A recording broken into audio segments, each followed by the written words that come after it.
ایک بڑی کمپنی کو مینیجر کی پوسٹ کے لیے کسی انتہائی قابل شخص کی تلاش تھی، تاہم پینٹ کوٹ پہنے ہوئے اعلیٰ تعلیم یافتہ امیدواروں کے درجنوں انٹرویوز کے باوجود کوئی بھی امیدوار یہ نوکری حاصل کرنے میں کامیاب نہیں ہو پا رہا تھا۔ اس کی خاص وجہ یہ تھی کہ کمپنی کا مالک انٹرویوز کے پینل میں خود بھی بیٹھتا تھا، اور جب پینل کے دیگر ممبران اپنے سوالات مکمل کر لیتے تو مالک آخر میں ہر امیدوار سے یہ سوال ضرور پوچھتا تھا کہ ایک اچھے مینیجر کی سب سے خاص بات کیا ہوتی ہے۔ اس سوال کے جواب میں کوئی امیدوار کہتا کہ ایک اچھے مینیجر کو وقت کا پابند ہونا چاہیے، کسی کا جواب ہوتا اسے پروفیشنل ہونا چاہیے، کوئی کہتا اسے اسکلڈ ہونا چاہیے۔ اسی طرح کوئی تجربہ کاری، کوئی ذمہ داری تو کوئی ایمانداری کو اچھے مینیجر کی پہچان بتاتا۔ تاہم کمپنی مالک ان میں سے ہر جواب پر غیر تسلی بخش انداز میں خاموش ہو جاتا اور امیدوار کو جانے کا کہہ دیتا۔ پینل کے دیگر ممبران ایک تو انٹرویو کر کے تنگ آ چکے تھے، دوسرا وہ اس تجسس میں تھے کہ آخر کمپنی مالک کے نزدیک ایک اچھے مینیجر کی سب سے خاص بات کیا ہو سکتی ہے۔ انہوں نے خود بھی اس سوال کا جواب کمپنی مالک سے جاننے کی کوشش کی، تاہم مالک نے اپنا مطلوبہ جواب کسی پر ظاہر نہیں کیا اور پینل کو انٹرویوز جاری رکھنے کو کہا۔ ایک روز ایک سادہ سے کپڑوں میں ملبوس اور عام سے حلیے والا نوجوان انٹرویو دینے آ گیا۔ اسے دیکھ کر پینل کے ممبران طنزیہ انداز میں ایک دوسرے کی طرف دیکھنے لگے، جیسے کہہ رہے ہوں کہ اتنے موڈ اسکاٹ اور اپ ٹو ڈیٹ قسم کے لوگ یہ انٹرویو پاس نہیں کر پائے تو یہ دیسی سا انسان کہاں سلیکٹ ہو پائے گا۔ اور اس بات کا تو سوال ہی پیدا نہیں ہوتا کہ اسے اس سوال کا جواب معلوم ہو جو باقی امیدواروں کی ناکامی کی وجہ بنا۔ خیر، نوجوان نے پینل کے سوالات کے انتہائی اعتماد سے جواب دیے، جس کے بعد کمپنی کے مالک نے اپنا سوال دہرایا۔ جینٹل مین، یہ بتائیں کہ ایک اچھے مینیجر کی سب سے بہترین کوالٹی کیا ہوتی ہے؟ نوجوان نے سوال سن کر کچھ دیر کے لیے سر جھکایا اور پھر کمپنی مالک کی طرف دیکھ کر پورے اعتماد سے مسکرا کر کہا، سر، اچھا مینیجر وہی ہے جو کمپنی کے معاملات کو کمپنی کے مالک سے بھی زیادہ بہتر جانتا اور سمجھتا ہو،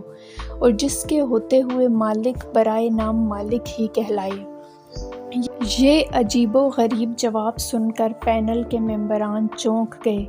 وہ نوجوان کی اس بدتمیزی اور گستاخانہ لہجے پر تلملا اٹھے اور اس پر شٹ اپ اور مائنڈ یور لینگویج جیسے کلمات کی بوچھاڑ کر دی۔ تاہم کمپنی مالک نے ممبران کو خاموش رہنے اور انتظار کرنے کو کہا، پھر مسکرا کر نوجوان سے مخاطب ہو کر کہا، بالکل ٹھیک جواب دیا ہے آپ نے، لیکن یہ بات آپ نے کس سے سیکھی؟ پینل ممبران حیرت سے ایک دوسرے کے منہ دیکھنے لگے۔ نوجوان نے بدستور خود اعتمادی سے مسکراتے ہوئے جواب دیا، سر، اپنے گھر سے اور اپنے والدین سے۔ پینل ممبران نوجوان کی بات غور سے سننے لگے۔ نوجوان نے باری باری ان ممبران کی جانب دیکھتے ہوئے ان سے مخاطب ہوتے ہوئے اپنی بات جاری رکھی، ہم بہن بھائیوں نے اپنے والد کو اپنے گھر کے سربراہ کا درجہ دیا۔ ایک منٹ کے لیے مان لیجئے کہ وہ کمپنی مالک تھے، گھر بھر کی کفالت ان کی ذمہ داری تھی، لیکن گھر کو چلانا کس مینیجر کا کام تھا؟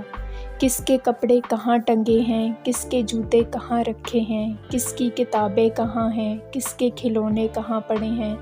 کپڑے گندے ہو گئے تو کون دھوئے گا، استری کر کے کون دے گا، سب کی من پسند کھانا بنا کے سامنے رکھنا، پھر برتن دھونا کس کی ذمہ داری تھی، پھر گھر بھر کی صفائی، جھاڑ پونچھ، فرش کی دھلائی، رات سب کو سلا کر پھر سونا،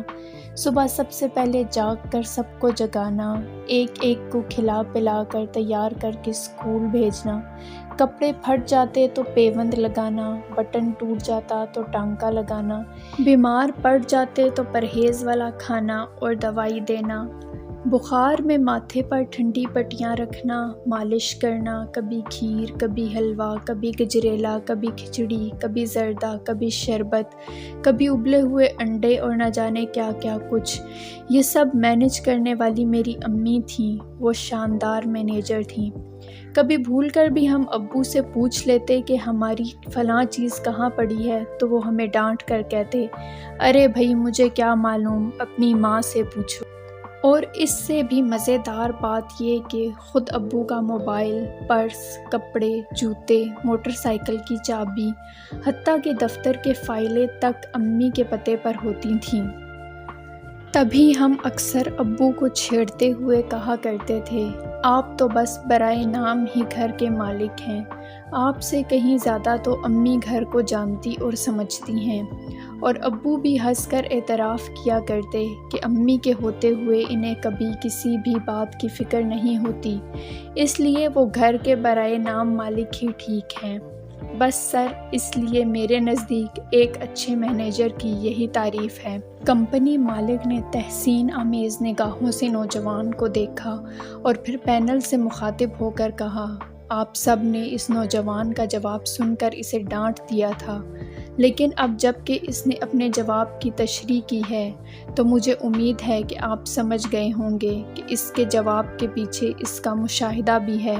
اور عمر بھر کا تجربہ بھی اور ایک ٹھوس نظریہ بھی۔ مجھے بھی ایسا ہی مینیجر چاہیے جس کے ہوتے ہوئے میں برائے نام مالک اور بے فکر شخص بن جاؤں۔ یہ کہہ کر کمپنی مالک نے نوجوان کو مینیجر کی پوسٹ کے لیے منتخب ہونے کی مبارکباد دیتے ہوئے مصافحے کے لیے ہاتھ بڑھایا اور پینل کے تمام ممبران کھڑے ہو کر تالیاں بجانے لگے۔ اس کہانی کے دو پہلو ہیں، ایک تو یہ کہ گھر کا ماحول بہترین درس گاہ ہے، اور دوسرا یہ کہ دوسروں کو قائل کرنے کے لیے رٹی رٹائی اور گھسی پیٹی کتابی باتوں کا سہارا لینے کے بجائے سادہ الفاظ، عملیات پسندی اور فطری مشاہدات پر مبنی سوچ سے کام لیں، آپ زیادہ معتبر ٹھہریں گے۔